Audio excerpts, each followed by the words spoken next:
into your search window is Nougat Radio. You'll find us there.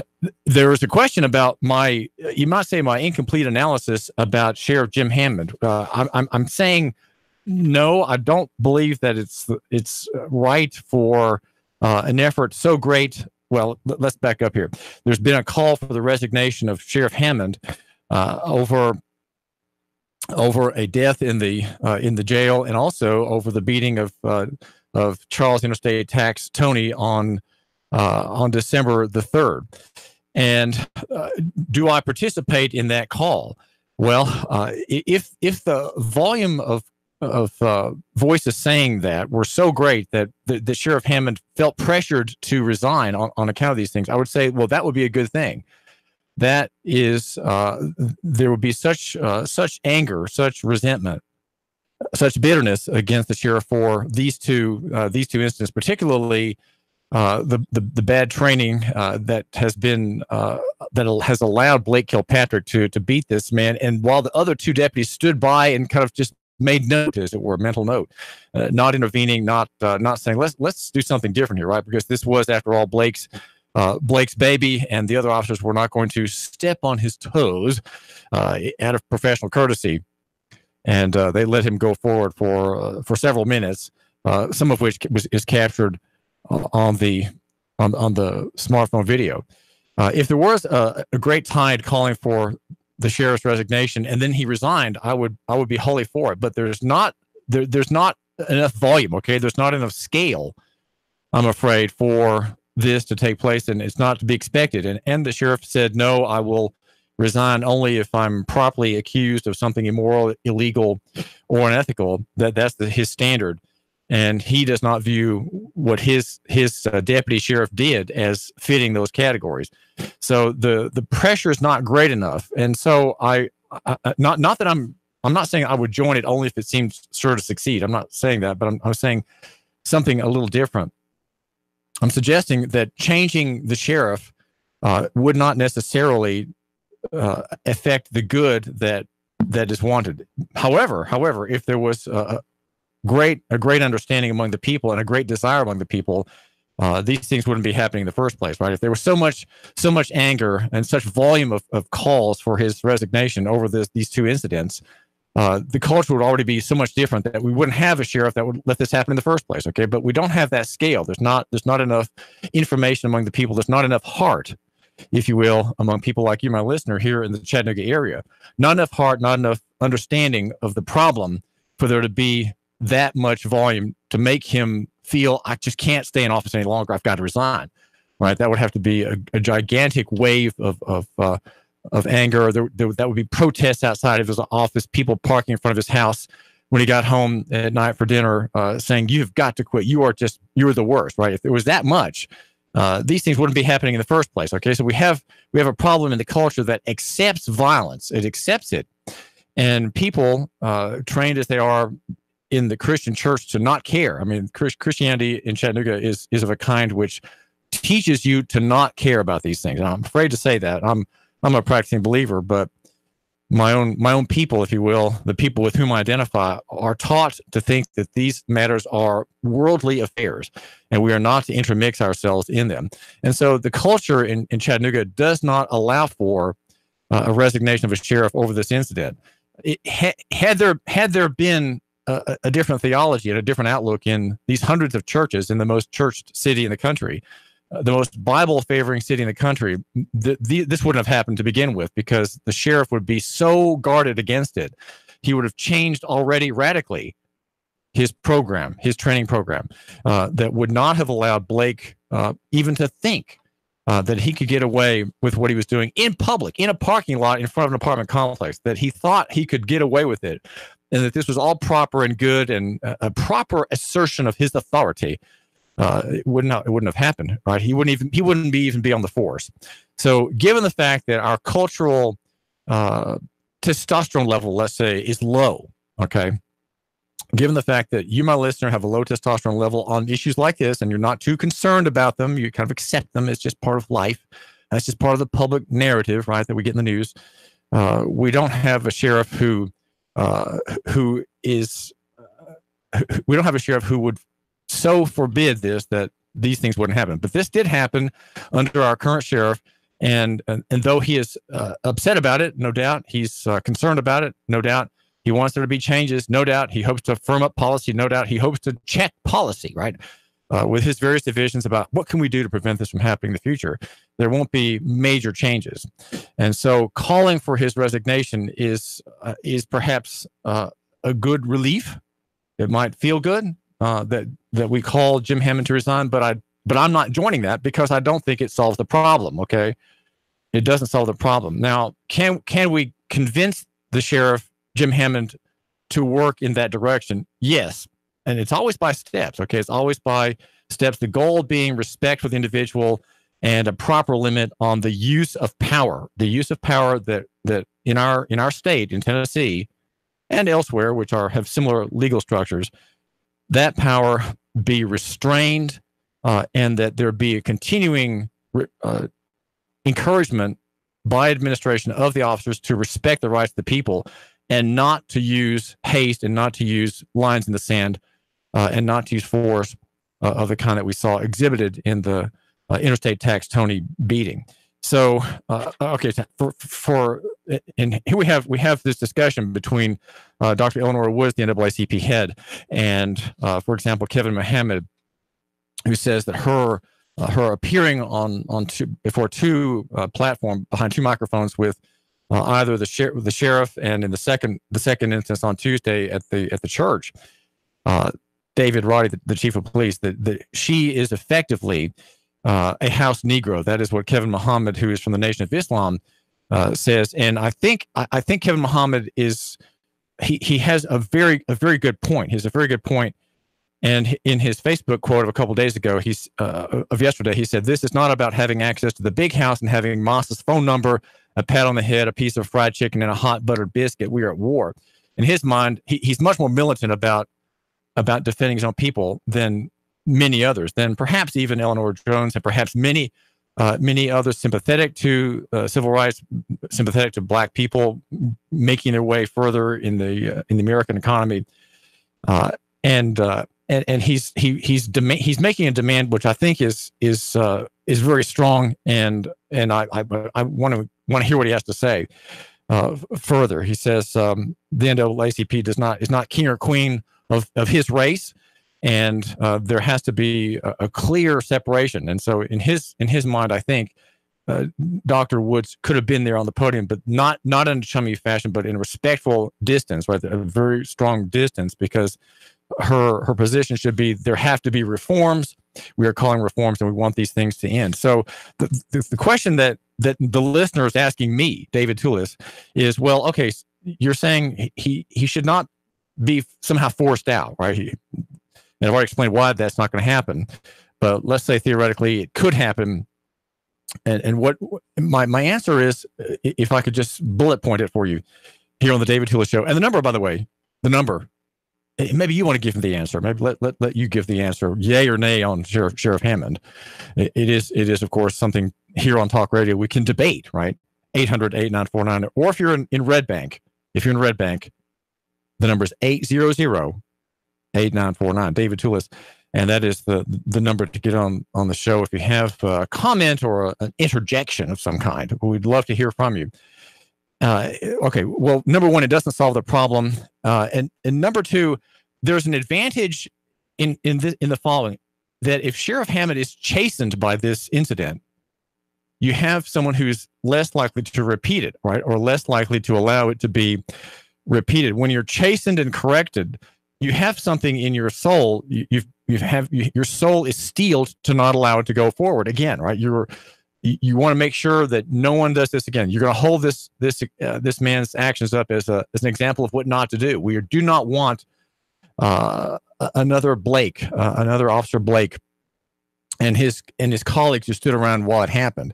If you're forgiven, you'll be more watchful. So there's a way I think we need to account for the soul of this man, the sheriff. He does have a soul. He's a Christian man, and even if he weren't, he still has a soul made in God's image. And so, if he's chastened by something that one of his subordinates does that's wrong or evil, he's going to account for that, right? He's going to account for that, and he's going to make sure as best as he is able that it won't happen in the future. What has to happen, I think, in the sheriff's department and elsewhere is that training has to change, that there has to be, you might say, an improvement, a humanization, let's call it a humanization of the mentality of the officers, a worldview change, which, worldview is another way of saying religious conviction. Who is God? Who is the ultimate authority? What is the ultimate standard of right and wrong? And many cops, the ones who end up being the bad cops, they think that they are, or that the state is. And so they're very belligerent men and women, very hostile. And we've reported on those things here at Nooga Radio, 92.7 FM, and also at 95.3 FM HD4. David Toulis here, the editor of Nooganomics.com. That's where you'll find some detailed analyses of these these problems that we have from the policing sector, right? And that would include, when I say that, the sheriff's department, the policing sector, the law enforcement sector, whose shares are in decline, okay, on both sides.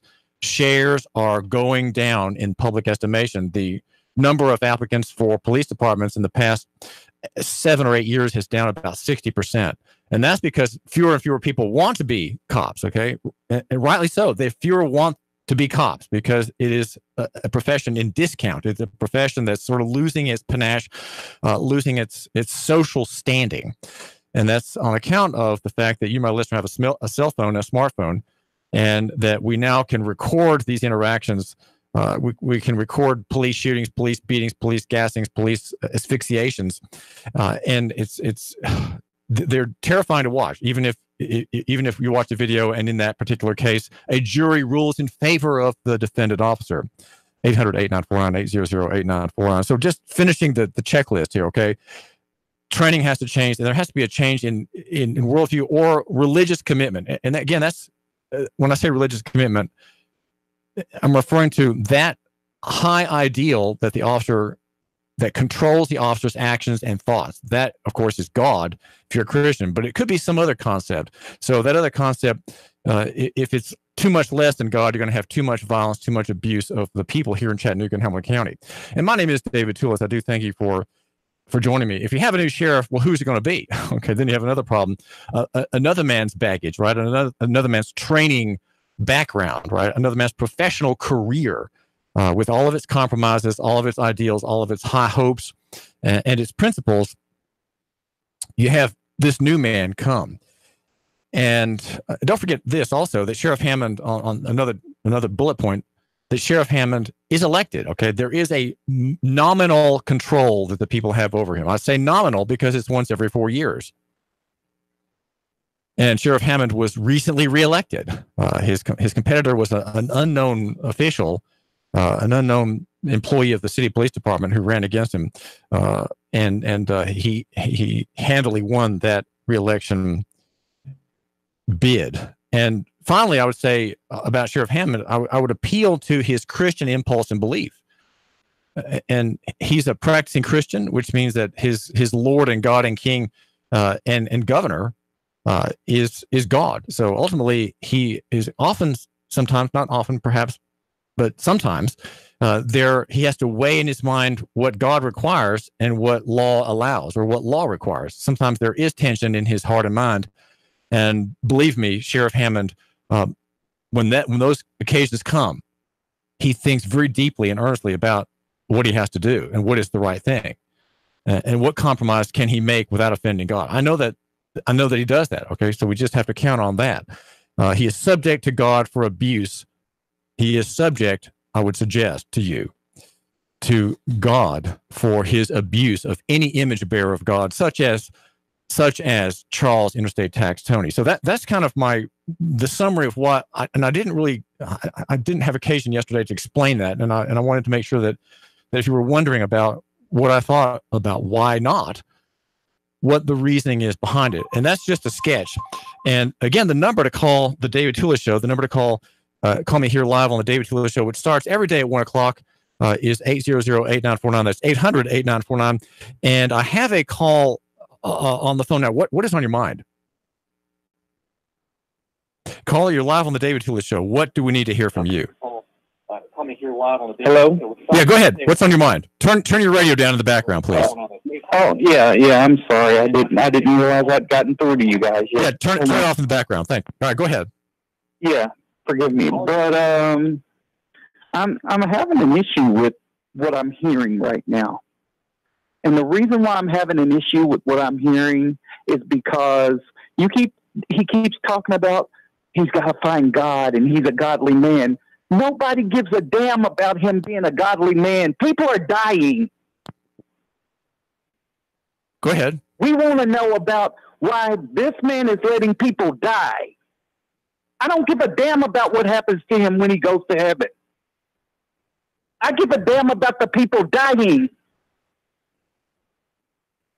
Go ahead. Say more. I want to hear the details. Go on. We're talking about the man who died in the jail? Yes, that was my nephew. Yes, sir. Go ahead. I am tired of all of this.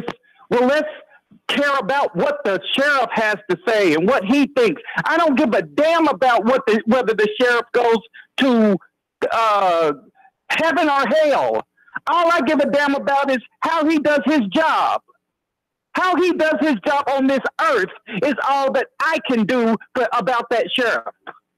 And he's not doing his job on this earth. I don't give a damn whether he goes to heaven or hell. All right. Well, you've made that point. Hell means nothing to me when it comes to that sheriff. I understand. You've made that point. What matters to me is why he was elected and what he does his job for. All right. Well, and he's not doing his job. What reforms should Sheriff Hammond make, please? What reforms should he make, assuming he's in office? Go ahead. What I am wanting and what I think is the problem here is that we have separated conscience and law from reality. We are in a situation right now of where all we can do is say, all right, we've got HIPAA, we've got this, we've got anything to avoid being humane. All we want is for some human interaction. This boy got hurt or died, or I don't know. We don't even know what happened in the jail.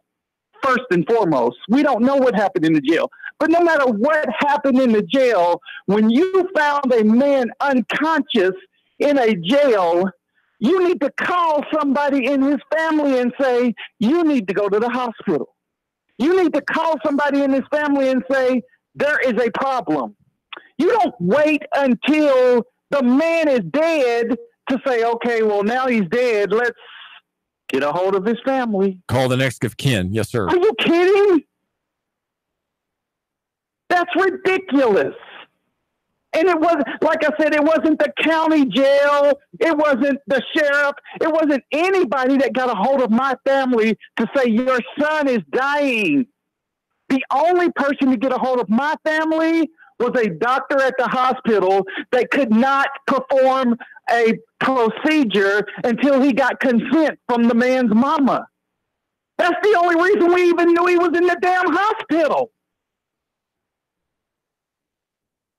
Are you kidding? You had this happen at the jail. You had to call someone to come pick this man up. You had to have that man taken to the hospital. You had to have that man entered. You had to put him in ICU. Hours and hours and hours of stuff happened, and you did not contact his mother until you had to do a procedure to find out exactly whether he was alive or dead in his brain. What was that procedure? What was the procedure? Where is the consciousness of these people? Where's the humaneness of these people? We give a damn about dogs more than we do about black men. That is ridiculous.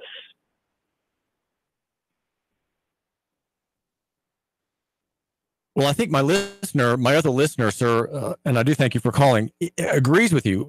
It's inhumane, and that's the problem of having these systems of law enforcement, which are often illegal, often outside the scope of a statute.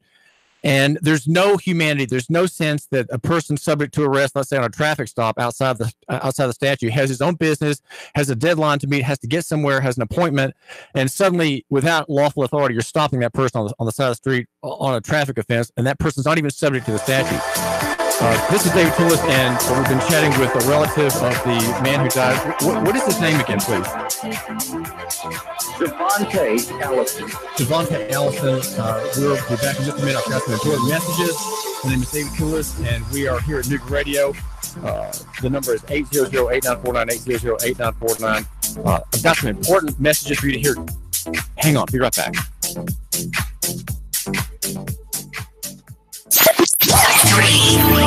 2, 1. Chattanooga Radio. Digital FM 95.3 HD4. 92.7 FM's news. Now. Firefighters containing a vehicle fire on Brainerd Road Thursday morning. Photos show a red truck with flames shooting from the cab. There's no injuries, and firemen say the blaze was sparked by mechanical failure. Sheriff Jim Hammond appointed another chief deputy to take over until Austin Garrett can take the position. Alan Branham was appointed January 1st, according to a news release from the Sheriff's Department. He will stay in the position until February the 8th, when Austin Garrett will take over. And despite facing a theft charge, Superintendent Melody Day stays in office. Cops say she swapped price tags on Belks for items to get lower prices. She was supposed to turn herself into the Hamilton County Jail Wednesday, but according to the TFP, as of Thursday, she had not. Ms. Day says this is just a big misunderstanding caused by the confusion of the holiday shopping season. Val St. John for Nuga Radio News Talk 92.7 Action News Now. Nuga Radio 92.7 Sports Now, brought to you by Apollo Hair Systems. New University of Tennessee Chattanooga head football coach Rusty Wright announced his first members of his new staff. The Mocs are adding 4 coaches to the program, with the initial announcement leading the way is former Mock and 3-time Southern Conference Offensive Player of the Year Jacob Huseman. A record-setting quarterback at UTC returns to Chattanooga as the tight ends coach. Also joining the program are offensive coordinator Joe Pizzo, defensive line coach Kenny Baker, and special teams and defensive assistant coach Mike Yeager. The 2 top teams in the Appalachian Athletic Conference women's basketball standings faced off when 17th-ranked Bryan College out of Dayton, Tennessee played host to 23rd-ranked Milligan College of Tennessee. The visiting Buffaloes were on a 2-game losing streak and were hoping to turn things around as the new year had gotten underway, but a dominating fourth quarter was all Bryan needed to top the Buffaloes 74-66. Sam Jordan, Nuga Radio 92.7 Sports Now. The Tennessee Valley's News Talk Leader. News Talk Leader. Nuga Radio 92.7 FM. Oh, it can happen to anyone. Flat tire, overheated engine, or just a clackety-clacking. Now you're on the side of the road. No worries, because Doug Yates Towing and Recovery is there 24 hours a day for you. That's right, 24-hour-a-day emergency roadside assistance. And you don't have to accept who your insurance company or your road assistance provider sends you. At Doug Yates Towing and Recovery, we want you off the road as safely and soon as possible. So they'll be there in a jiffy. Doug Yates Towing and Recovery with 24-hour emergency roadside service. Call 800-407-2371. That's 800-407-2371. Online, yateswrecker.com. That's yateswrecker.com. On Facebook at Doug Yates Towing and Recovery, LLC. Doug Yates Towing and Recovery. We don't want your arms and legs, just your toes. Doug Yates Towing and Recovery is a Nuga Radio 92.7 First Responder Friday sponsor. To our first responders, Doug Yates Towing and Recovery says thank you. I'm always watching the Travel Channel. There was this one episode shot in the Mediterranean one night. It caught my eye. And the food, wow, definitely wanted to try some of that. Luckily, I didn't need to go halfway around the world. I found Olive Branch Mediterranean Foods right here in East Ridge. East Ridge. They were telling me how the menu's made fresh daily. It's authentic and it's so delicious. Your next culinary trip, not halfway around the world. It's right here waiting for you at home. Visit Olive Branch Mediterranean Foods, 3992 Ringgold Road. As a small business owner, you know that running a business is no easy task. You're in the office and on your 3rd cup of coffee before most even roll out of bed. That's why you need office equipment and solutions that help keep your business running smoothly. The experts at RJ Young provide office technology that ensures your business's network stays efficient and secure, so you can focus on what truly matters, growing your business. To discover how RJ Young can help your small business grow, visit rjyoung.com/smallbusiness. The Mad Philly Sandwich Shop on Shallowford Road across from Mountain View Service Center presents How to Speak Philadelphian and its Southern translation. Hey, forget about it. Hey, don't worry. Just shut up and eat it. Now go eat what's on your plate. Hey, Rose, did you get the shopping cart? Hey, Rose, get the buggy. The Mad Philly Sandwich Shop, just off Route 153 on Shallowford Road across from Mountain View Service Center. It's a good Philly, y'all. Nuga Radio, Chattanooga It's been cloudy and breezy weather out there for your afternoon. A few scattered showers will pass through, but not as wet. Highs into the upper 50s. Tonight, any spotty showers diminishing. Cooler by morning, lows upper 30s. Lots of sunshine, looking great for the weekend. Highs tomorrow near 55, around 60 Sunday. Looking to buy or sell a home? Real Living Southern Realty provides real answers and customized marketing solutions. Serving the entire tri-state area. Check rlsouthernrealty.com for their complete listings. And I'm Storm Team 12 Chief Meteorologist Patrick Moore. The Radio 92.7. Now, the smartest guy with a bow tie in Chattanooga, Tennessee, David Toulis.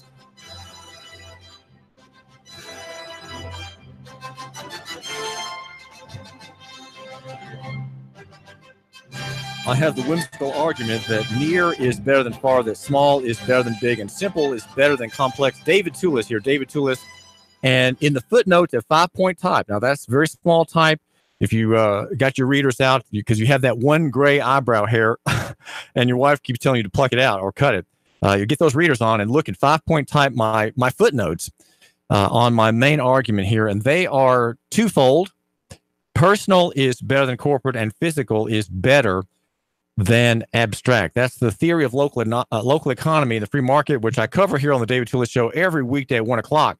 And the slogan, if we have one, is love your neighbor and buy local. I'm Dr. Nougacentric, Lococentric, the blogger with the biggest pen in Chattanooga. And now what I want to do now is give you a report from a caller who has had many acquaintances and friends go through the state certified and award-winning hellhole, which is called the county jail downtown. It's a monolithic building. It looks like it is from hell itself because it is so gray and dark and menacing. It doesn't have any light in it or on it, and it's kind of an architectural black hole, following the federal paradigm, of course, downtown. And Buster's on the phone. Buster, give my listener an idea of what kind of things that you've heard about or seen about of those who are stuck in the jail. A third of them have been convicted, but 2/3 in Hamilton County Jail are unconvicted of any crime. Buster, what's the story? The story is that the greatest advertisement against getting the DUI would just be a video tour of the Hamilton County Jail. It's just there's no space. It's a very old building. It's very underfunded. It needs so many repairs. Assaults between people that aren't even convicted. They're just alleged. My friends have been jumped. They've been bloodied. They've had to been taken to Erlanger. Just because there is no control, no matter who the sheriff is, it doesn't matter who you put in there. It's just an impossible situation. You can't get people to work there. And the people that do work there are just completely overwhelmed. And it's just an impossible situation. And it's a real shame that, again, no matter who the sheriff is, there needs to be a new modern facility. We don't even have to get into bail reform or anything like that. But, you know, it just, you have people that can't make bail, or they can't reach out to people that make bail, people who have anywhere from mild to severe psychological problems just put into just an oven with each other. And so I don't even know what a modern jail would look like, but what we have right now is just not tenable. The sheriff has even talked about it before, and it's just even though it's just a socioeconomic hellhole.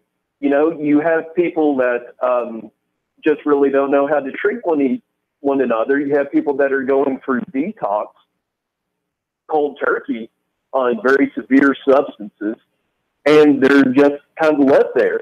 And so, you know, there's been stories before of people, the prisoners, it's the alleged people for the most part, having to beat on the doors just get a guard's attention when somebody's having a medical emergency. And most of these people, they don't need incarceration, they need treatment. And so if Chattanooga can switch from the mindset of just catch them, lock them all up like a Pokemon to more of a treatment mentality, I think that would relieve the overcrowding of the jail. And also, if we had bail reform, that would also relieve the overcrowding of the jail. And that we got to get past this mentality of an eye for an eye, so we can, or so the actual bad guys, the people that are committing horrendous crimes, they're the ones that should be in there. So through my experience, through my friends who have gone through there and also through Silverdale, it's actually more beneficial for them to try to get Silverdale because the county jail is just a rundown monolith that looks like it should be on the front lines of a World War II movie. Just this concrete monolith just stabbing up in the sky, almost like a gravestone. And so that's really all I got to say about that. Well, listen, thanks so much, Buster, for calling. This is David Toulis. You've called into the David Toulis program. We are a talk show, and though I like to analyze things, I always want to hear from you, my listener, especially if you have something firsthand to contribute as Buster does. So thanks for the insight there. And he did make reference to the doctrine of eye for eye, but I would say that usage is not really properly understood. Eye for eye is justice, and that's a reference to the biblical system of lex talionis, which is to say equity or justice. And in that concept, just by the way, a wrong is met with the equal wrong or the financial compensatory alternative to that wrong. Okay, that's what that means. It's not eye for leg or finger for tooth or anything like that. It's stripe for stripe, wound for wound, burning for burning. That's the concept, that your compensation is equal to the wrong, and it's in the equitable sense. You might say in the biblical sense, justice is about restoring the victim and renewing even the offender, and that is so that there can be peace and harmony in society. The jail system that Buster alluded to, particularly with the cash bail problem, those are all warning signs of evil afoot and evil systematized, synchronized among various forms of that state-centered evil, where people are put into jail and prison. There is no prison in equity. Okay, equity would say, or justice would say, there's compensation or restoration and restitution on one side, or the death sentence. That's it. There's no prison.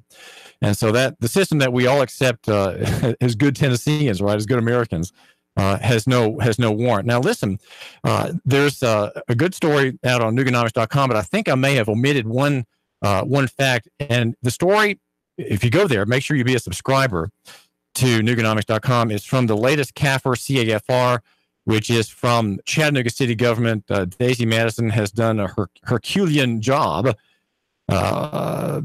getting that out, with her whole staff just worrying themselves silly for weeks on end to get that document out. And it's available. And you can, if you go to Nuganomics.com, you can click the link in the story about it. But here's the oversight. Well, the headline is about $30 million of federal money coming to the city government. And the question that I raised in that essay, and one I think that I'd like you to think about, is the money that comes in from the federal government, $30 million, is it worth our independence? What would we gain theoretically here now, right? What would we gain if we said, we're going to abstain from applying for all these grants. We're going to stop going to Washington for the free money, and we're going to chart our own course. What kind of people would lead a city that would say that? We need to have people on city council who think in terms of becoming independent of this, of either steroids or alcohol. It's a kind of an addictive system that we have, and there's no practical way out of it, because we don't have character. No one has enough character. There's not enough civic virtue. There's not enough sense of the commonwealth, if you will, of our city, to say we're going to start steering clear from that. But the headline is $30 million in federal money, including $666,000 and some change for a repair in the last fiscal year in Chattanooga of Central Avenue. So that's just an example of the kind of thing that is paid for by the good people in Washington. We got $147,000, a bit more than that, from the agriculture department, and the EPA, which of course has its sword of Damocles over our wastewater treatment problems, gave the city $6.4 million in cash receipts, and FEMA gave the city $791,000 for emergency food and shelter national board program. And there are details like that, but the oversight, I think, is that I saw in the CAFR, which is a 247-page document, a very well done document, full of details about city government, says that the total intergovernmental receipts are about $90-some million. Now, and I don't have that figure in this story, so read that, be a subscriber and read that. But note that, as a blogger, the story develops, right? So if there's another story that you may have better information or updated information, given that my rehearsal of the city's finances is provisional, right? Because it's a big document. I've not read every word, haven't done all the math. Now, you want to know what the city's, what is this? Let me ask you this. What do you think the city is worth? What is the net worth of Chattanooga as a corporation? Well, it's $3.47 billion, $3.47 billion.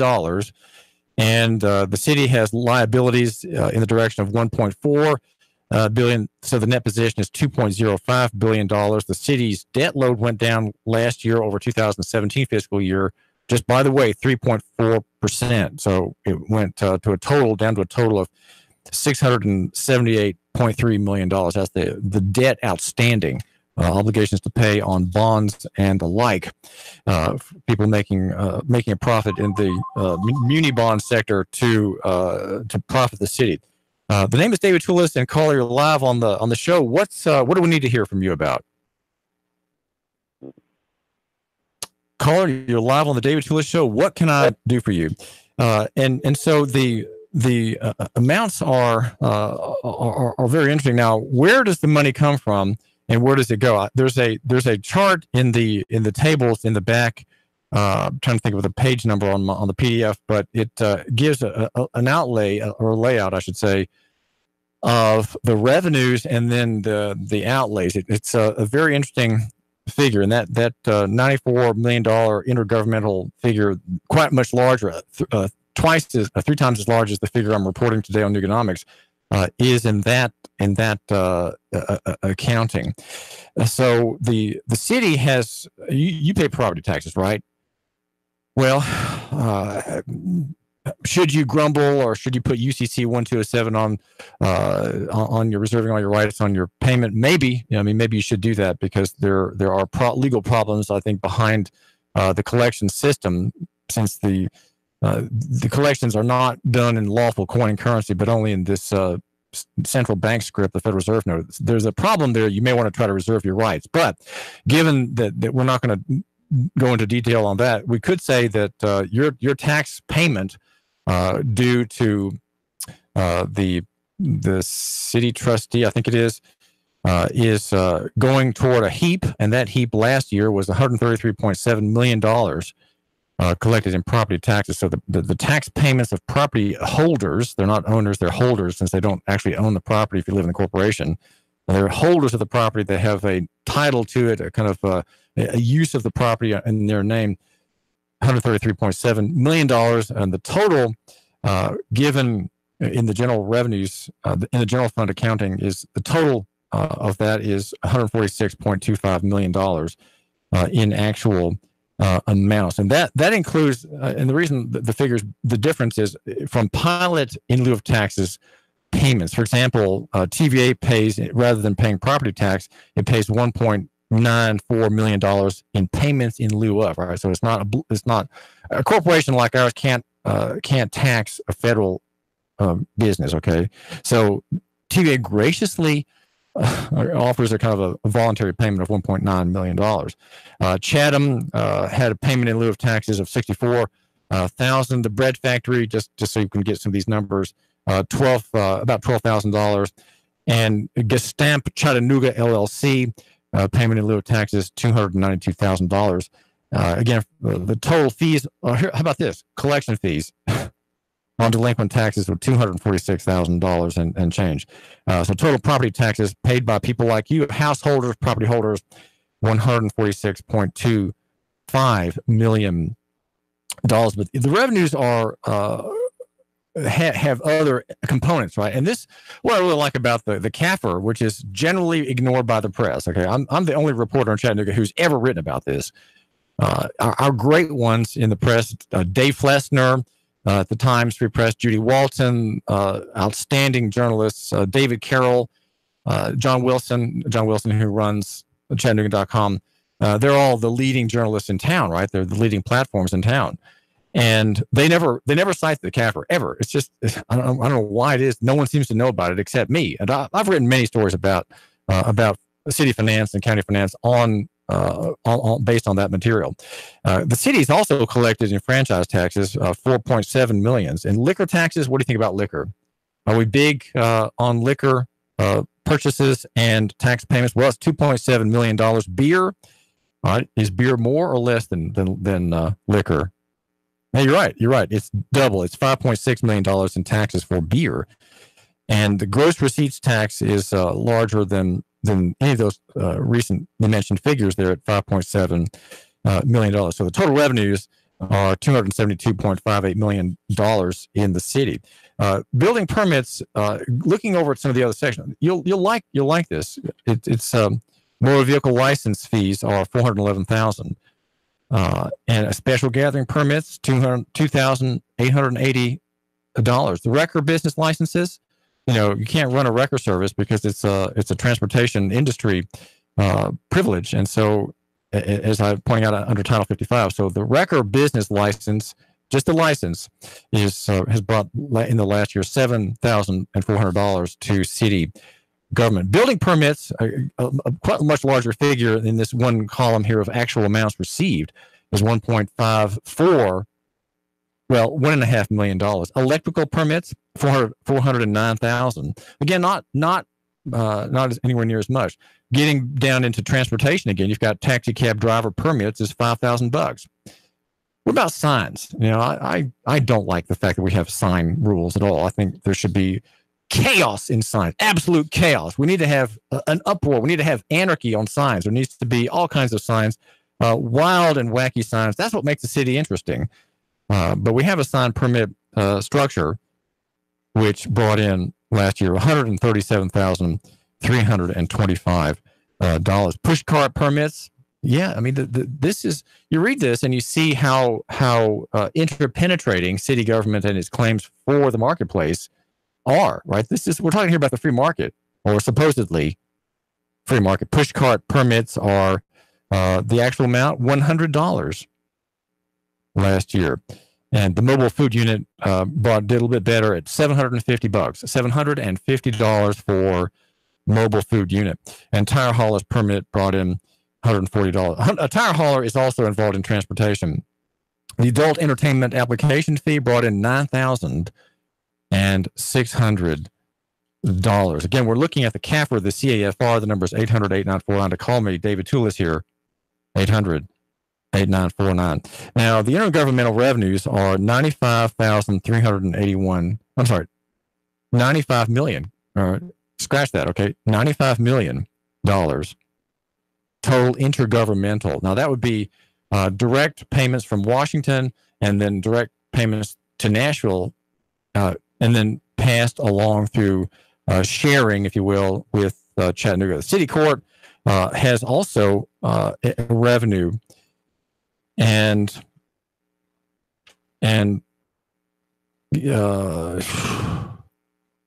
well, I'm not sure which figure to mention to you, but they're small numbers, revenues of small amounts. Like I said, they show the life of the city. And if you want to find out how the city really lives, and all these small fees add up to the revenue of the government, right? The corporation.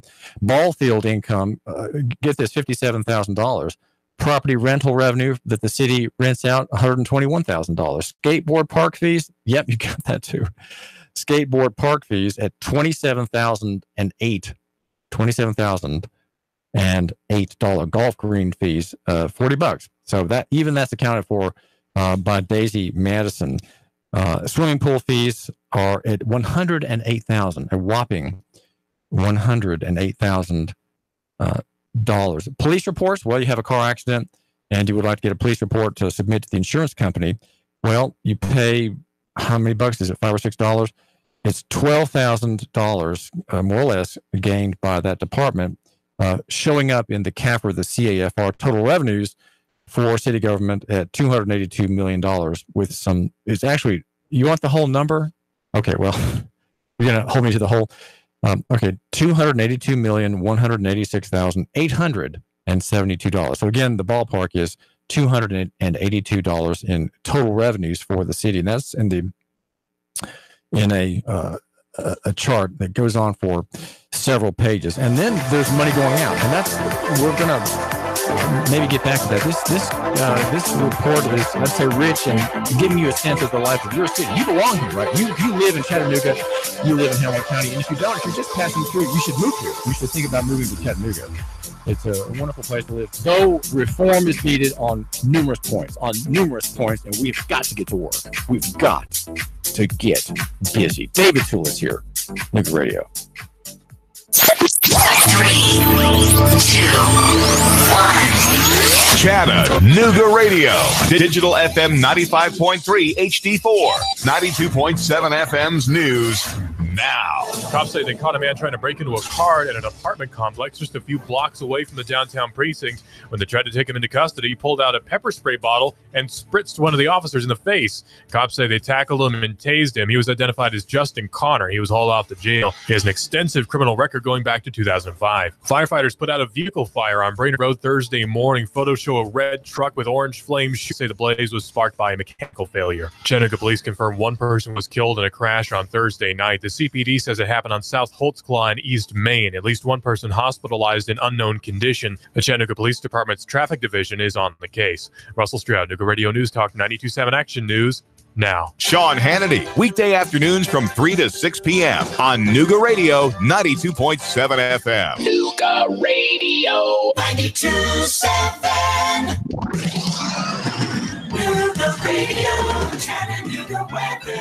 It's been cloudy and breezy weather out there for your afternoon. A few scattered showers will pass through, but not as wet. Highs into the upper 50s. Tonight, any spotty showers diminishing. Cooler by morning, lows upper 30s. Lots of sunshine, looking great for the weekend. Highs tomorrow near 55, around 60 Sunday.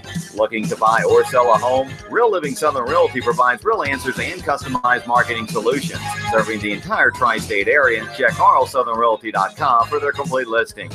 And I'm Soren Jean Twall, Chief Meteorologist, Pastor 4. Nooga Radio 92.7. The first responders, these are the men and women who put themselves in harm's way for us. And here at Nooga Radio, we want to do our part to say thank you. This Friday, we salute K-9 Deputy Rocco, K-9 Sergeant Caissie York of the Dade County, Georgia Sheriff's Department for going above and beyond in the line of duty. If you see K-9 Deputy Rocco or K-9 Sergeant Caissie York, tell them thank you. First Responder Friday, sponsored by Doug Yates Towing and Recovery, the Mad Philly Sandwich Shop, New York Pizza Department, and Nooga Radio 92.7 FM. Even if you like your job, there are some things that can drive you nuts. Like the anonymous coward who steals your lunch from the break room fridge. Or maybe Tyler, the IT guy, who gives you that condescending look when you tell him that your computer is acting up again, as if somehow it's your fault. You put up with these clowns every single day. But what happens when you've had enough? That's the day you decide to retire. At least that's the hope, right? But will you be able to retire? Can you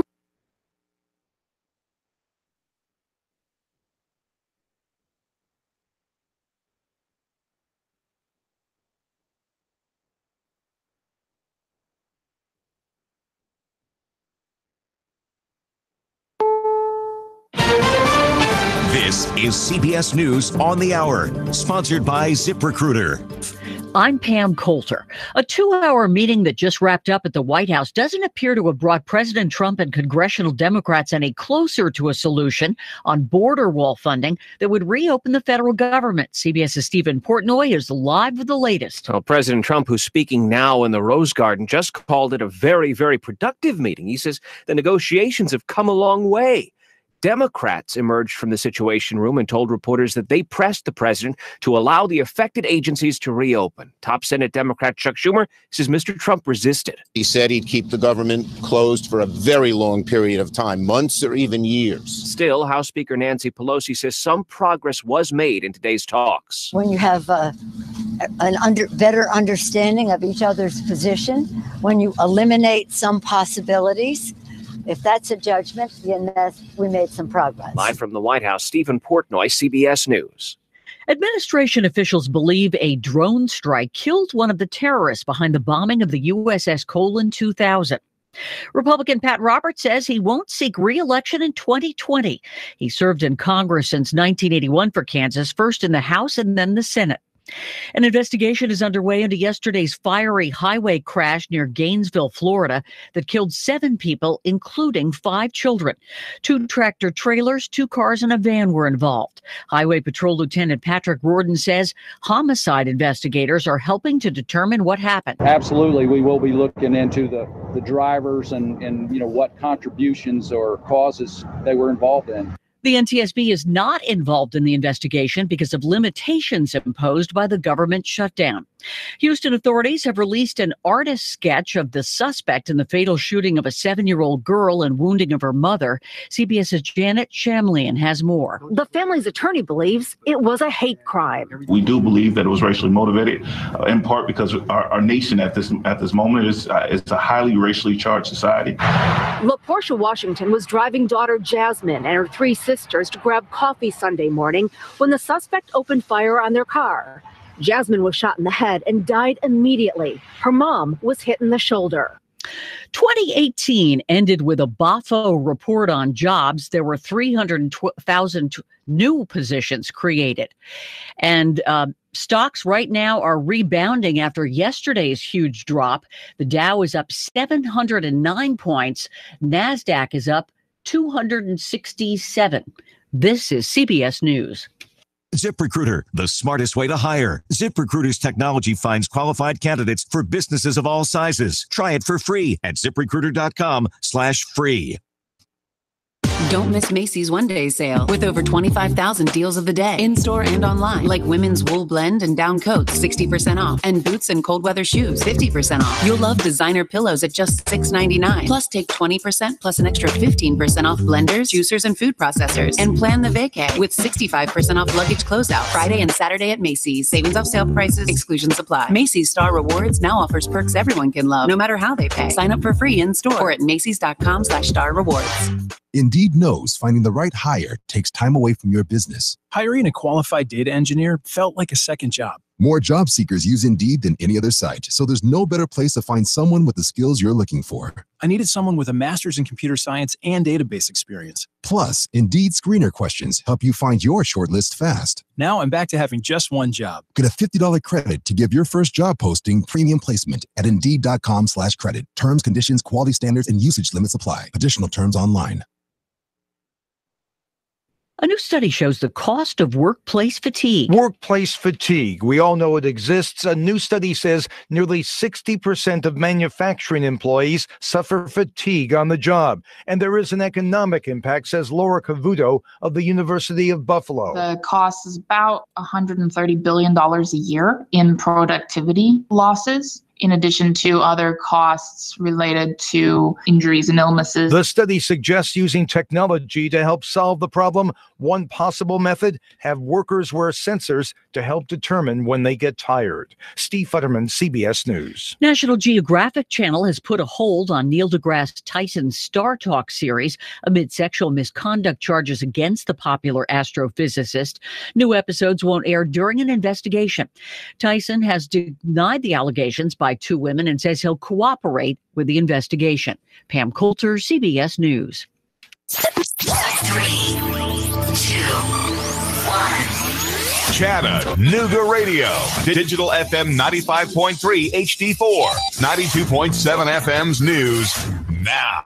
Cops say they caught a man trying to break into a car at an apartment complex just a few blocks away from the downtown precinct. When they tried to take him into custody, he pulled out a pepper spray bottle and spritzed one of the officers in the face. Cops say they tackled him and tased him. He was identified as Justin Connor. He was hauled off to jail. He has an extensive criminal record going back to 2005. Firefighters put out a vehicle fire on Brainerd Road Thursday morning. Photos show a red truck with orange flames shooting from the cab. It was put out in just minutes by first responders. Nobody was inside the truck at the time, and they say the blaze was sparked by a mechanical failure. Chattanooga police confirmed one person was killed in a crash on Thursday night. The CPD says it happened on South Holtzclaw in East Main. At least one person hospitalized in unknown condition. The Chattanooga Police Department's traffic division is on the case. Russell Stroud, Nooga Radio News Talk 92.7 Action News now. It's been cloudy, breezy weather out there for your afternoon. A few scattered showers will pass through, but not as wet. Highs into the upper 50s. Tonight, any spotty showers diminishing. Cooler by morning lows upper 30s. Lots of sunshine, looking great for the weekend. Highs tomorrow near 55, around 60 Sunday. Looking to buy or sell a home? Real Living Southern Realty provides real answers and customized marketing solutions. Serving the entire tri-state area. Check rlsouthernrealty.com for their complete listings. And I'm Sorgene Qualls, Chief Meteorologist, Pastor 4. Nooga Radio 92.7. Nooga Radio 92.7 Sports Now, brought to you by Apollo Hair Systems. New University of Tennessee Chattanooga head football coach Rusty Wright announced his first members of his new staff. The Mocs are adding 4 coaches to the program, with the initial announcement leading the way is former Mock and 3-time Southern Conference Offensive Player of the Year Jacob Huseman. A record-setting quarterback at UTC returns to Chattanooga as the tight ends coach. Also joining the program are offensive coordinator Joe Pizzo, defensive line coach Kenny Baker, and special teams and defensive assistant coach Mike Yeager. The 2 top teams in the Appalachian Athletic Conference women's basketball standings faced off when 17th ranked Bryan College out of Dayton, Tennessee played host to 23rd ranked Milligan College of Tennessee. The visiting Buffaloes were on a 2-game losing streak and were hoping to turn things around as the new year had gotten underway, but a dominating fourth quarter was all Bryan needed to top the Buffaloes 74-66. Sam Jordan, Nooga Radio 92.7 Sports Now. Listen up, y'all. This is Ben Phillips with Home Rate Mortgage right here in Chattanooga. I'm in the business of saving people money. And if you want to save money, you need to pick that cell phone up right now. 805-9100. I just helped a doctor with a $400,000 mortgage. It closed in just 24 days. We lowered his rate by over 4%, saving his family $394,000 in mortgage interest payments. And get this, several lenders told this doctor he was stuck in his loan. What was the difference? He called the mortgage doctors at Home Rate Mortgage right here in Chattanooga. 805-9100. What would 10 minutes on the phone with Home Rate Mortgage do for you? Get that cell phone out right now. 805-9100. Let us prescribe you a better solution for you to reach your financial goals. Just give us a call right now. 805-9100 or online at homeratemortgage.com. To the house and to a home rate mortgage. The station you hear everywhere. Nooga Radio 92.7. Now, the smartest guy with a bow tie in Chattanooga, Tennessee, David Toulis. Yes, you report and the world decides that you have a smartphone, you are a member of the press. Believe it or not, you have more power in your hand than Randolph Hearst had in his presses back in the time of the yellow press, back at the time of the Spanish-American War. You have more power in your hand, and you can do more good by making record of your encounters with the good people here in the Chattanooga area. We want the good people to be really good. We want it to be so that when I refer to them, whether in Washington or Nashville, as the good people, that they in fact are. Clearly, I'm an optimist about the future because I think it's possible with the passage of time and the work, you might say, of the gospel across the world in the hearts of men, making things change, bringing reform, fixing things that are broken, that are wicked, that are evil, that condemn the poor to jail, that condemn broken families to even more broken statuses by the intervention by the state, the predatory strip mining modern state against their persons and against their families and assets and estates. We have a grave problem, and we deserve it. I don't deny that we deserve it. You might say it's part of God's wrath and judgment, but if we understand that we are under wrath and judgment, there are things we can do to remedy the situation by yearning for what is just and true, right? It's a matter of desire among the hearts of the people. Do they desire justice downtown? Is it possible to have justice downtown? Can we think about justice downtown here in Chattanooga and want it, and then not just want it and yearn for it and dream about it, but know what it is we want in the details, Now, one of the details of justice is due process. And you can, if you have a case brought against you by Sheriff Hammond or David Roddy or one of the local cops or deputies, you often have your best defense in due process. There's a man in Stantonville, Tennessee, in McNairy County, named Jason Caissie. He has a due process claim that he's making. He's a Tennessee man, and he and his wife Michelle have 2 daughters and a son. Their ages are 1 year and a quarter up to age 8, and he is a former bomb dog handler, a former drug dog handler as well, and taught physics in, I believe, high school. And this Stantonville, Tennessee man is facing a deadline Monday. Monday, he will be making a due process claim to the U.S. Supreme Court. He's writing what's called a petition for writ of certiorari, which means a request for a hearing. Please give me a hearing. And he's doing it on his own as they say, a pro se litigant. He is for himself. Pro se means for himself in Latin.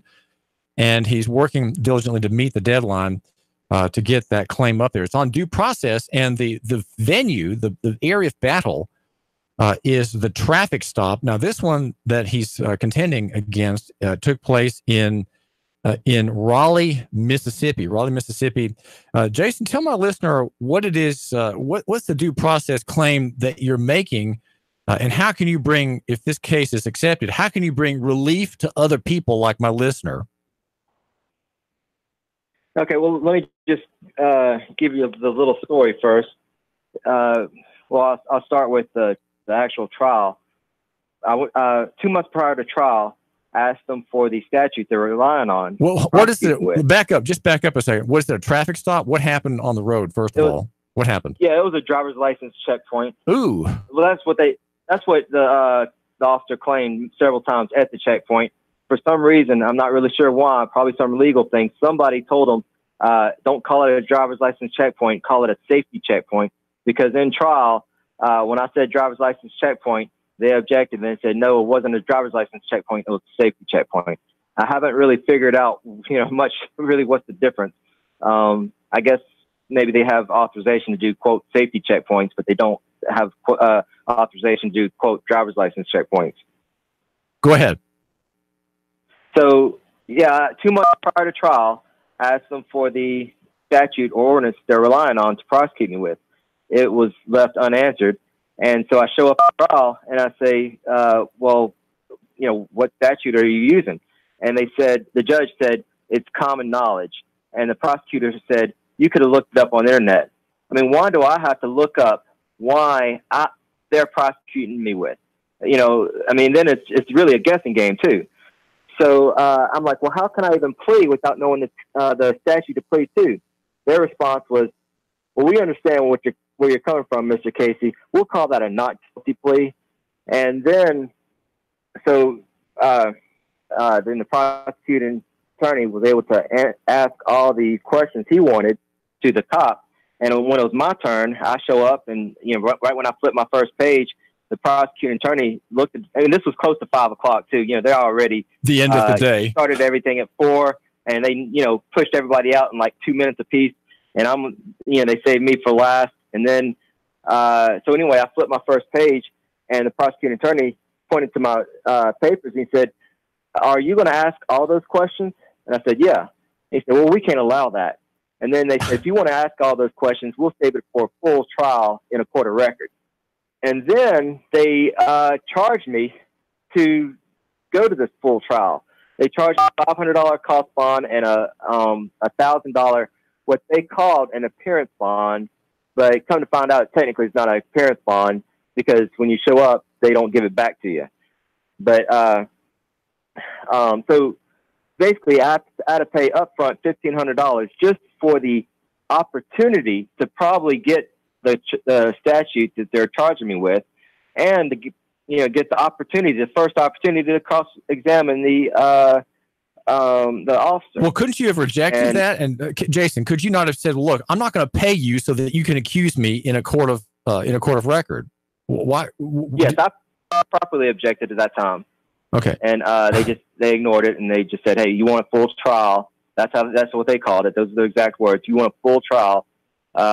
You can get a trial de novo, but which really means you want a full trial, you have to pay $1,500 up front, and we'll let you. We'll give you the law that we just charged you and convicted you with, and we'll give you the opportunity to cross-examine the witness that's against you. What happened then? So, I tried to object in circuit, and they basically say, well, since this is a trial de novo, all that's wiped clean, which I understand that to an extent, but again, why should I have to pay for the first opportunity to do this, and why should all their major violations? Basically, I didn't have a trial. You could say I did not have a trial in that in municipal court. Okay, and just to clarify for the listener, hang on just a second, Jason. To clarify for the listener, in Chattanooga, you have the same right, Hamilton County. If you have a trial in Sessions Court or City Court with which you're not satisfied, you have the right within, I think, 10 days or maybe 7 or 8 days to appeal and declare a desire for a right of trial de novo, which means a new trial is not an appeal, because an appeal is always based on a record that goes up to the next court. It's called trial de novo, and you have a right to it if you're not happy. And what you get then is a trial with a jury, or you can have a bench trial if you want, in a real court of record, which is to say circuit or criminal, being criminal court. And so that's what Jason did not get a trial in his lower court, the summary court, if you will, and they were charging it. And if you're just joining us, the Mississippi court charged or demanded payment of a $1,500 fee for the right to be tried before a jury. So, Jason, what happened was it circuit court, which had a criminal jurisdiction? Yeah, I went to circuit court, and I tried to bring up the errors in the first court. They're like, we're not going to hear it. He said, all that stuff doesn't matter here. This is a new trial. And so anyway, yeah, in the circuit court too, one of my issues in the Supreme Court is their ticket does not qualify as a charging document. And they use that ticket as a charging document. I even asked, where's your charging document? And they pointed to the ticket. And I said, that doesn't qualify as a charging document. And the reason why it doesn't qualify is because it only references NDR codes, which is National Driver's Registry codes. But then they charge me on state statutes, which is not on the charging document at all. It's just NDR codes. I mean, they cannot do that. If you had been indicted, that's one of my issues. If you had been indicted, Jason, Caissie, if you had been indicted by a grand jury in Mississippi, there would have been in the indictment, right, a citation of the actual statute. I believe so. I think the charging document though is supposed to have all the information as an indictment. It should, yes. So it's supposed to have all the elements, the essential elements. And not having that information, and you're saying to the Supreme Court of the United States, not having that information on the charging documents means that you didn't get notice, and you were not able to deal with the accusations or confront your accuser. You can't confront your accuser if you don't know what the accuser is accusing you of. Right.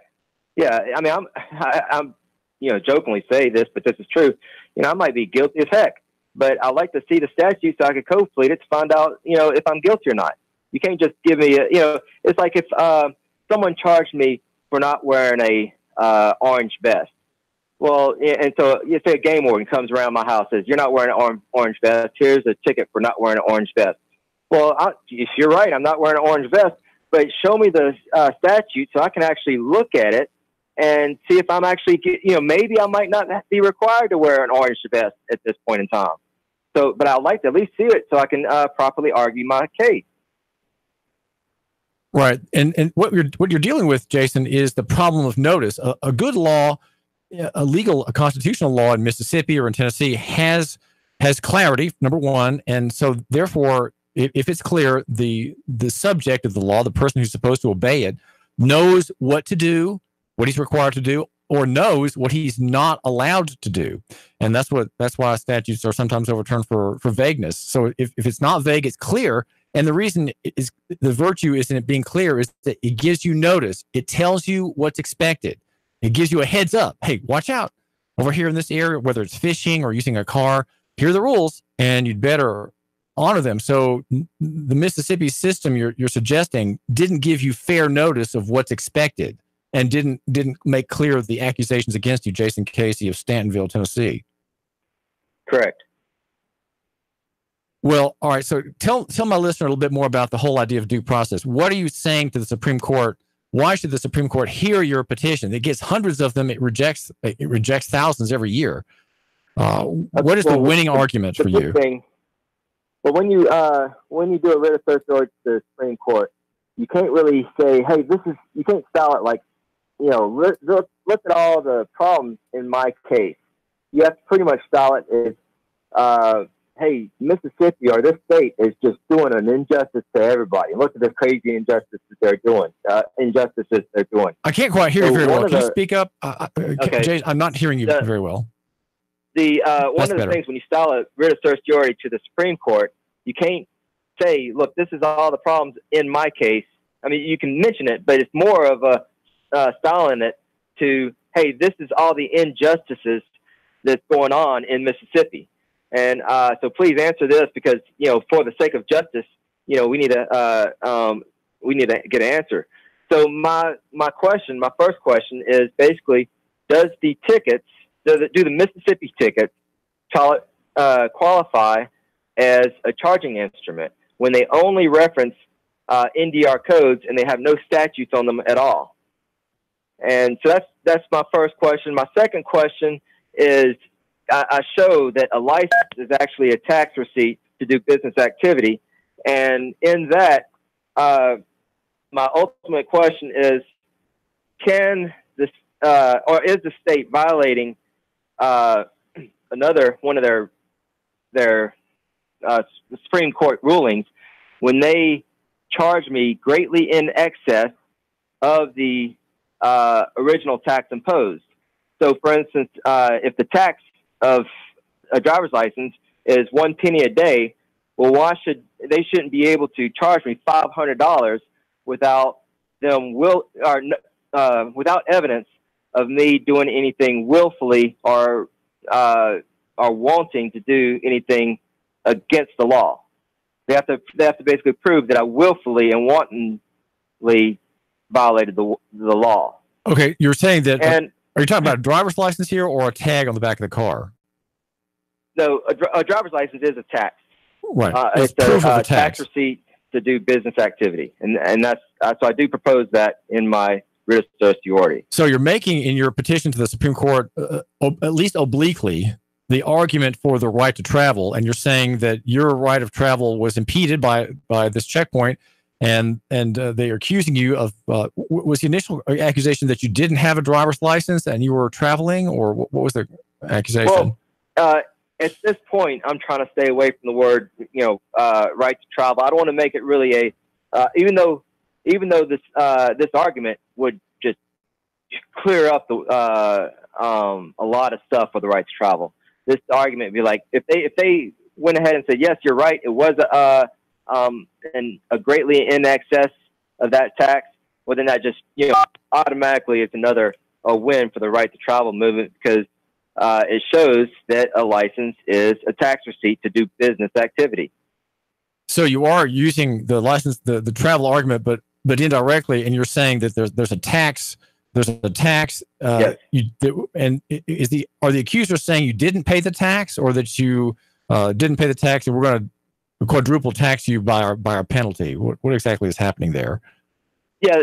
Well, there's a court case, Cheek versus U.S., and basically it says in there that if someone is found guilty of not paying a tax, then they can't, like say if the tax is $1, well, they can't charge $1,000 for the fine unless they can prove that this guy willfully violated the tax. Okay, yeah, Cheek is when I'm claiming what's that? Yeah, the Cheek is the willful failure to file case of the pilot who didn't. I think he won. He didn't pay federal taxes, arguing he wasn't liable, and he knew he didn't have to, and so his intent was important in the criminal accusations against him. Yeah. And you're saying there was no intent on your part to not pay a tax that was due because you knew you didn't have to pay it. So again, you're arguing intent and lack thereof. Right, and even let's assume that even if I did intend to, there's no evidence on the record. They just, said you're guilty without proving the intent. Well, this is David Toulis, and we're talking with Jason Caissie of Stantonville, Tennessee, in McNairy County. He has a case drawn out of a checkpoint in Raleigh, Mississippi, and it's been a real bear for you and your family. I know you're a former bomb and drug dog handler, taught physics in high school or a school, and you have 3 small children, and this has been a real drain on your finances, a real drain on your energy. And here you are trying to be a free man, and you face an uphill battle to get the notice of the court. And so I do thank you, Jason, for chatting with my listener. Thanks very much, Jason. Yeah. Thanks. Okay, thank you. Yes, sir. David Toulis here. We're talking with Jason Caissie, and he has an appeal going up Monday. It's not the actual deadline, but he always wants to be safe about getting his court case in on a deadline pertaining to his case, a criminal abuse by the good people in Mississippi.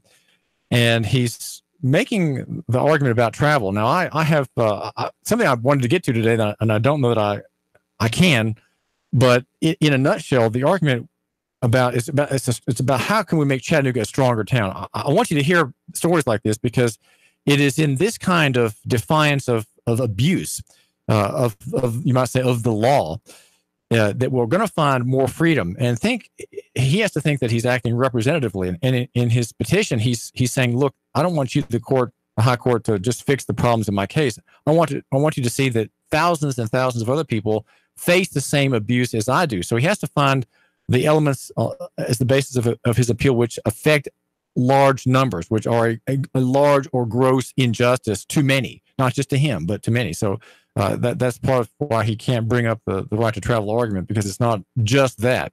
It is due process rights, not getting proper notice, not having a proper charging instrument. And a good lawyer probably will show you some of these things, but I have an increasingly low view of the bar. I must say I'm extremely disappointed in conversations I've had with lawyers about some of these topics. They just seem as dense as could be. Not a one really cares about liberty. Not a one whom I've met in Chattanooga, hardly, maybe with one exception, cares about righteous liberty and the free man defending his liberties. And the principle of liberty is not there. It's just not there because they're not taught law. They're not taught constitutional liberty. They're not taught about how to defend the individual who's an innocent, free and private person. Everything is about corporations. Everything's about public interest. Everything's about the public person, not the private person. And here, Jason, who with his wife, Michelle, has 3 children, is trying to be a private person, using the road privately. And my own idea about the future of Chattanooga is that we have a reform on the table, and that's called transportation and administrative notice. And it is a way of making us a stronger town with more liberty. And we're going to have to push back false use of law by governmental organizations which pretend to operate under policy and do operate on policy, which is separated from, de-linked from the actual statute. That's a major problem in American governance, a major serious problem that is impinging upon our liberties and making us poorer for it and discouraging the poor, the minority, the immigrant, the widow, and the orphan. The name is David Toulis. I'll be right back. 3, 2, 1. Chattanooga Radio. Digital FM 95.3 HD4. 92.7 FM's news. now. Firefighters containing a vehicle fire on Brainerd Road Thursday morning. Photos show a red truck with flames shooting from the cab. There's no injuries, and firemen say the blaze was sparked by mechanical failure. Sheriff Jim Hammond appointed another chief deputy to take over until Austin Garrett can take the position. Alan Branham was appointed January 1st, according to a news release from the sheriff's department. He will stay in the position until February the 8th, when Austin Garrett will take over. And despite facing a theft charge, Superintendent Melody Day stays in office. Cops say she swapped price tags on Belk for items to get lower prices. She was supposed to turn herself into the Hamilton County Jail Wednesday, but according to the TFP, as of Thursday, she had not. Ms. Day says this is just a big misunderstanding caused by the confusion of the holiday shopping season. Val St. John for Nuga Radio News Talk 92.7 Action News Now. Nuga Radio 92.7 Sports Now, brought to you by Apollo Hair Systems. New University of Tennessee Chattanooga head football coach Rusty Wright announced his first members of his new staff. The Mocs are adding 4 coaches to the program, with the initial announcement leading the way is former Mock and 3-time Southern Conference Offensive Player of the Year Jacob Huseman. A record-setting quarterback at UTC returns to Chattanooga as the tight ends coach. Also joining the program are offensive coordinator Joe Pizzo, defensive line coach Kenny Baker, and special teams and defensive assistant coach Mike Yeager. The 2 top teams in the Appalachian Athletic Conference women's basketball standings faced off when 17th-ranked Bryan College out of Dayton, Tennessee played host to 23rd-ranked Milligan College of Tennessee. The visiting Buffaloes were on a 2-game losing streak and were hoping to turn things around as the new year had gotten underway, but a dominating fourth quarter was all Bryan needed to top the Buffaloes 74-66. Sam Jordan, Nuga Radio 92.7 Sports Now. The Tennessee Valley's News Talk Leader. News Talk Leader. Nuga Radio 92.7 FM.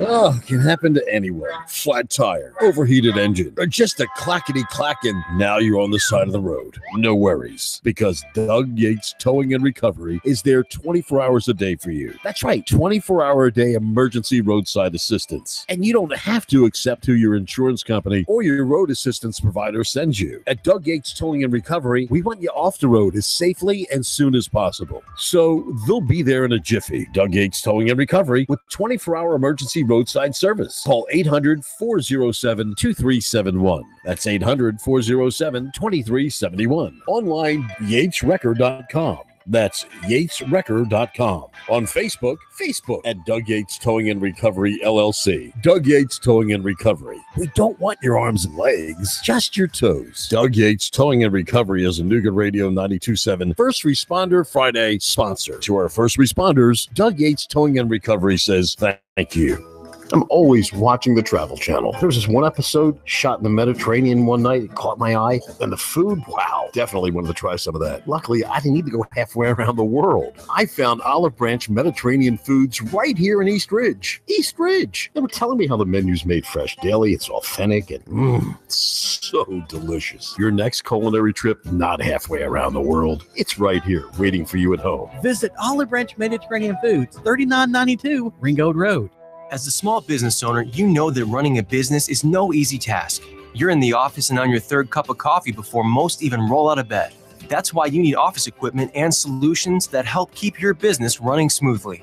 The experts at RJ Young provide office technology that ensures your business's network stays efficient and secure, so you can focus on what truly matters, growing your business.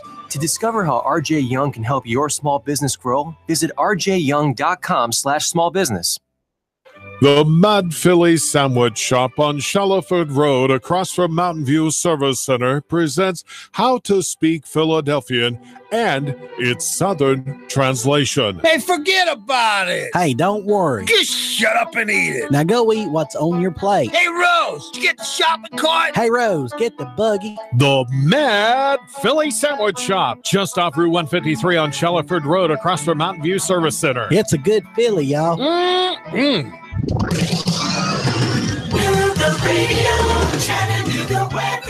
Expect cloudy and breezy weather out there for your afternoon. A few scattered showers will pass through, but not as wet. Highs into the upper 50s. Tonight, any spotty showers diminishing. Cooler by morning, lows upper 30s. Lots of sunshine, looking great for the weekend. Highs tomorrow near 55, around 60 Sunday.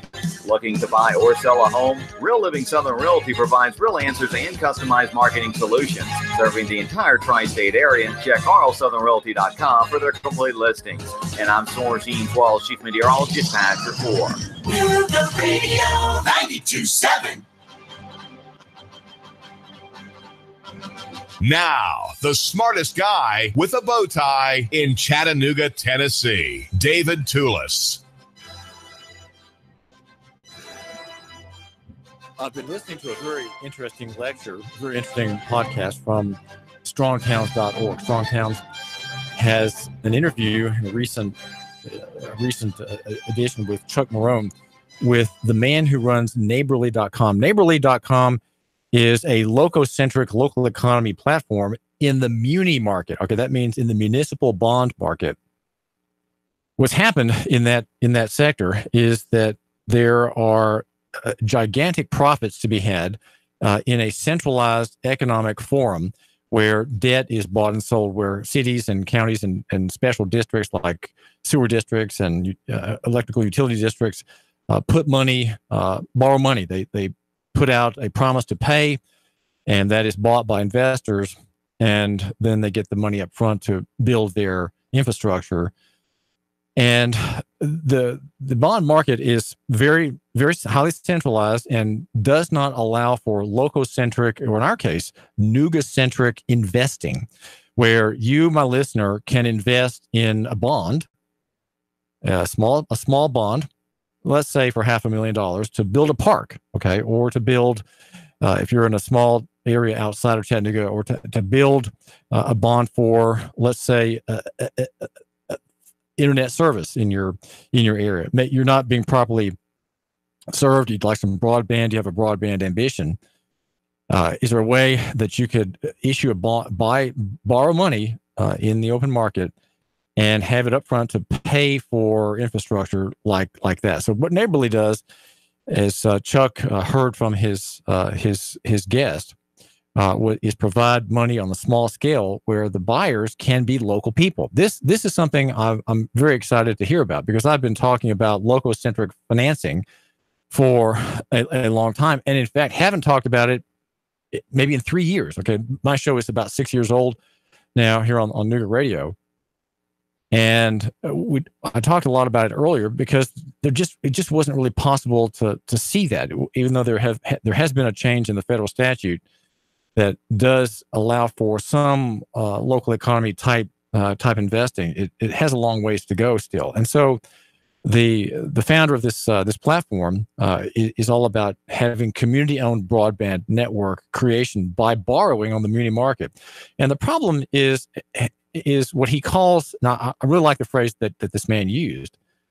It is centralization incumbency. Okay, that means to say those who are incumbents, who have a share of the market and they've kind of got a lock on it, and the thing that is the source of their wealth is centralization. And that's what we have in the municipal bond market, gigantic centralization, where there are 10, I think you said there are 10 national banks, or 10 banks, all within a few gunshots of each other in New York. And they control 80% of the money that comes through. And it's a multi-trillion-dollar market. And it's impossible in the current way things are done to have low cost, minimal costs that are now possible in the digitization of that sector. The savings are not being wrung out. They're still being kept by the intermediaries, and there are 3 or 4 layers. And there are complexity merchants involved in that sector that they make it very complicated. And every bond issue has to be like a snowflake. Everyone is unique, okay? And so that there you get your complexity. You get these people who make their livings off of the fees, and the scale. There has to be big scale. You can't have a $500,000 bond issue. It's got to be $4 or $5 million. And so there's a lot of packaging going on when a municipal government like Chattanooga goes to the bond market. Well, don't you want to have the new WWTA sewer plant up in Ottawa? Well, got any public schools you want to build? What about some new bridges? How about some paving that can go in as a new road to feed some other part of the county, right? So there's a kind of a packaging that goes on, and so you have the debt is sold on the international market, and there are muni buyers who are in. I'd say they're in for a bad news at some point. It's a market that is unsustainable. And I give it I would give it an avoid this sector rating if I were in that field. If I had that kind of specialization, I would, from what I know, say stay out of muni bonds. Okay. Well, the question though doesn't go away. How can we finance ourselves locally? So that would be through sites such as this one, neighborly.com, which is a securities business. It is a business in San Francisco, and it meets all the SEC rules. The securities are offered through Neighborly Securities, which is a FINRA member and an SIPC member as well. And so the development is for broadband. Okay, that's the area where the organizer has decided to work for now. Though he indicates to Chuck Marone at strongtowns.org that there are other things that could be brought into the picture as well. Again, the small scale. Now, my hope in the next minute or two, unless of course you want to change the subject, but maybe we can talk about this question. Here's the question for you: what can we do to make Chattanooga a stronger city? What can we do to make it a strong town, if you will?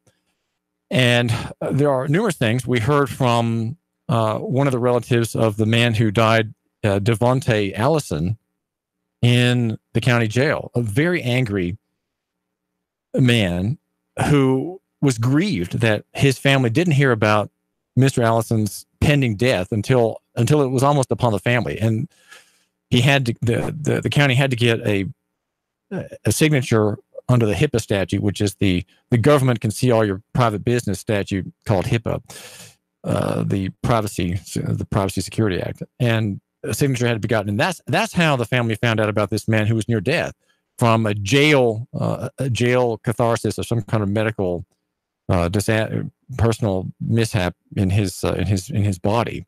And we can certainly make Chattanooga better and Hamilton County better in making reforms in that direction. You might say of the policing function. If there's a grievance that the people have today, it is in the area of policing. Okay, this centralized function, a function that has, let's say, suffers under the problem of centralization incumbency. Okay, put it that way. You understand the concept. There's centralization in that service of A, law enforcement, or B, peacekeeping. We would much favor there being more peacekeeping and less law enforcement. Law enforcement, especially when the enforcement is against the people outside the scope of the law, that's a real problem. Okay, and that's one of the things that David Tula specializes in as your investigative reporter. I have penetrated the murk of statute. Okay, I read statute for fun, and we are in the first year of my major reform project, which is the ending of transportation enforcement against people in Chattanooga and Hamilton County who are not involved in transportation. That's it. End transportation enforcement, traffic stops against people who are not involved in transportation. It's pretty simple if you think about it, and that's being done through administrative notice. And the answer that I'm proposing there is a lococentric answer, and that is because the problem cannot be solved, as many other problems cannot be solved, by appealing to people on high. Okay, we can't fix these problems by asking Lamar Alexander, still in office, to do something for us, or to get a bill passed, right, or to change the Constitution to arrange something. We already have so much abuse of existing constitutional provisions and protections, and also abuse of statute, that it's almost not worth the effort to say, can you get this bill passed for me? Can we lobby for this bill to get passed?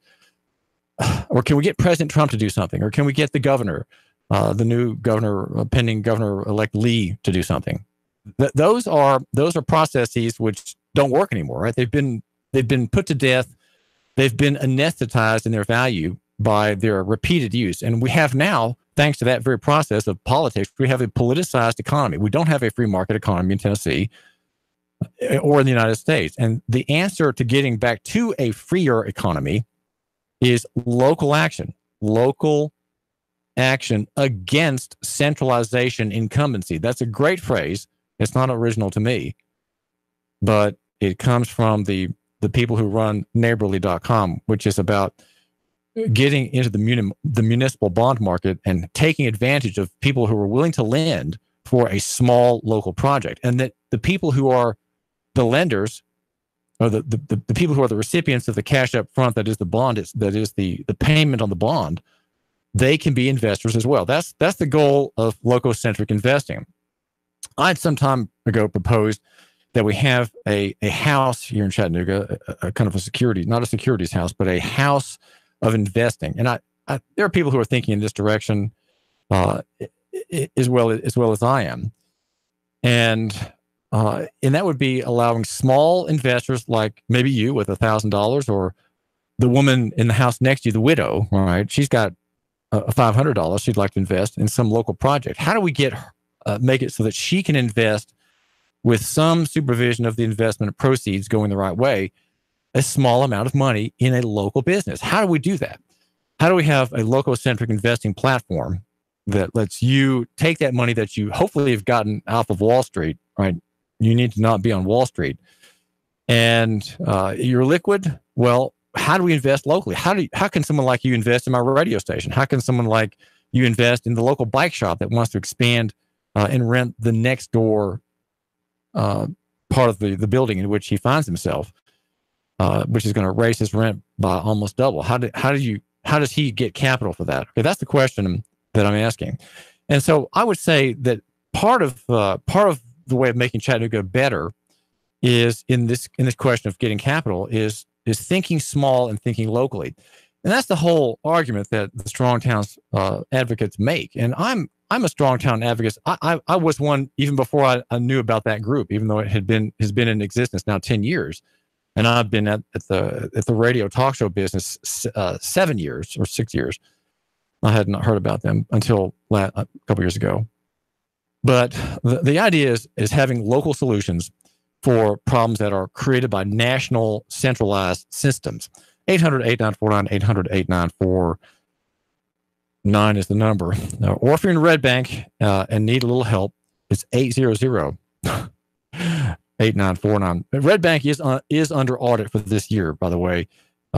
The audit will continue, and I'm trying to nail down the policing policies. I've done the review now of the rule book. I've looked at most of the important rules, and you'll be shocked when I post that story at Dukenomics.com. You'll be shocked at the privilege that the Red Bank cops give for themselves. It is quite astounding. And of course, I write it in a way that you can see it better. Okay, I make it so that you can understand the words on the form that the officers read every night before going to bed. They read their rules of engagement, right, against the people passing through that town or who live there. We are, by the way, on day 17 in our hostage crisis downtown at the city attorney's office, and that is to say, my question remains unanswered. A question put to Phil Noblet and Keith Reisman, his deputy attorney who deals with some transportation issues. The question is, when did the General Assembly vote to spread the enforcement of the transportation statute upon people who are not involved in transportation? When did that happen? If it didn't happen, okay, well, that's what I'm saying. It didn't happen. If it did happen, well, when is that? That's a question. Then there is a hostage crisis. The question is given a very lean menu, and his hands are bound. Now in the front, though, since we're now on day 17 of the crisis, the hostage is allowed to sleep with his arms bound in the front, and there is a blanket. There's a cot in that small room out next to the conference room, which is outside the locked doors of the city attorney's office in Chattanooga, downtown in the City Hall annex. So do be worried about this hostage. The question is afraid he will not be freed. That this simply won't be any liberation. So we'll have to see. We'll have to see about that. It is a question, of course, from a reporter. That's me, David Toulis, your host here on the David Toulis Show at 800-8949, 800-8949. Should Sheriff Hammond resign? Would that make us a better city? Now, my analysis touches on several areas about the local solution, and there, for example, all right, education. Okay, I'm a homeschool dad. I don't believe in schools. Haven't believed in schools since before I got married. When I had not yet met my beloved wife, Jeanette, to whom I've been married, 27 years, maybe 28 years. I was helping out on the newsletter of the Homeschool Association as a young bachelor. Homeschool girls prayed for me to find a wife. And I did find one, Jeanette, from Dutch immigrant parents living in Alabama, a dietitian by trade. And I knew when I met her I first laid eyes on her at Covenant College in the library. She was writing letters to friends. And when I was brought to her by a friend of hers who had brought her to Chattanooga from Alabama for a conference up there at Covenant College. And she was very hard. She played it very cool, I must say. But I knew within 5 minutes that this was the girl for me. I knew that. And finally, she consented to marry me. She condescended to marry me.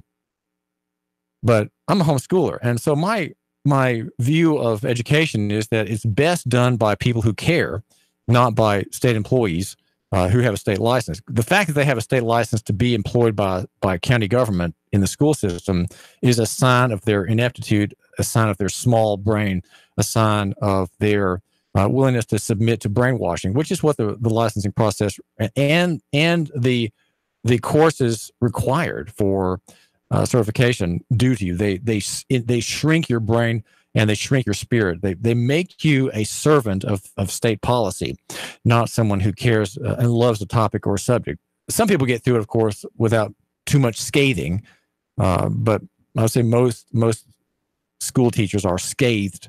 They're scraped and bound by that process.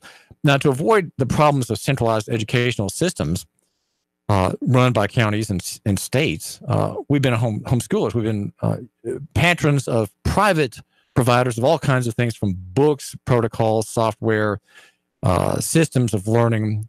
We had with one child, we had reading problems that were caused by the fact that Jeanette got shingles bearing that child, and he had problems with the nerves not quite connecting in his reading in his eyes. So we had all kinds of private solutions to that problem and others.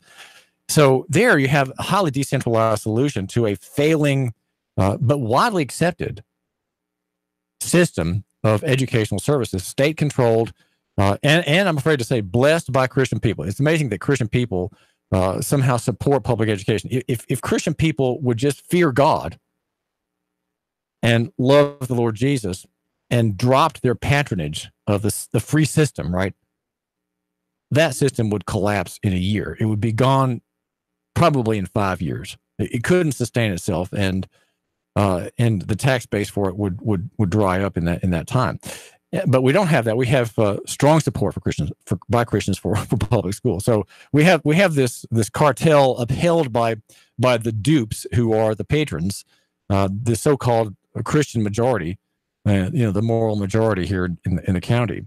So, but it's a system that one can go around, right? One can bypass that system, not be a patron of it, bear the freight of one's own decisions and one's own choices, which is what the homeschool family does. Well, and those with much greater expense in the private sector, those who are patrons of private schools, they pay a fortune for private schools, even though the schooling concept is under fire technically and structurally by the internet and the availability of free information. 800-8949, 800-8949. So what do you think should be done to make Chattanooga a stronger city? What needs to be done? Just throw something at me. Just make it quick. You don't have to make a long discussion if you don't want to, but what's something that would make us stronger?